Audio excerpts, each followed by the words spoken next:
السلام عليكم ورحمة الله وبركاته. عاملين ايه؟ يا رب تكونوا في خير دايما ان شاء الله. متابعتنا النهاردة خاصة بفيديو منتشر بشكل كبير جدا على السوشيال ميديا ومواقع التواصل المختلفة. متابعتنا النهاردة خاصة بالفنانة شيرين. الفنانة شيرين اللي سقطت على المسرح أثناء حفلتها في دبي من فترة وجيزة.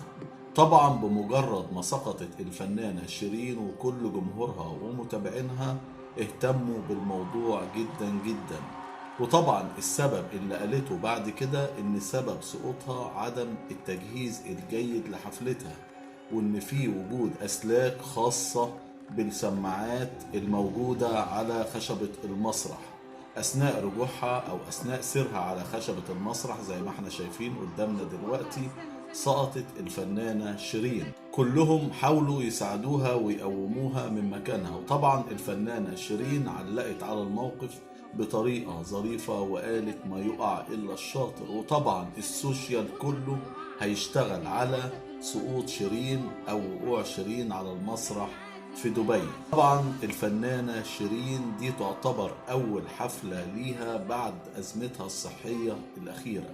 كلنا تابعنا الأحوال الصحية اللي كانت تعرضت ليها الفنانة شيرين، ودي تعتبر الحفلة الأولى ليها بعد الأزمة دي.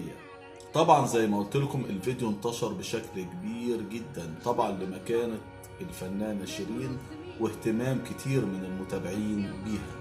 دي كانت متابعتنا النهاردة، متابعة خاصة بفيديو سقوط الفنانة شيرين أثناء حفلتها في دبي أو سقوطها على المسرح.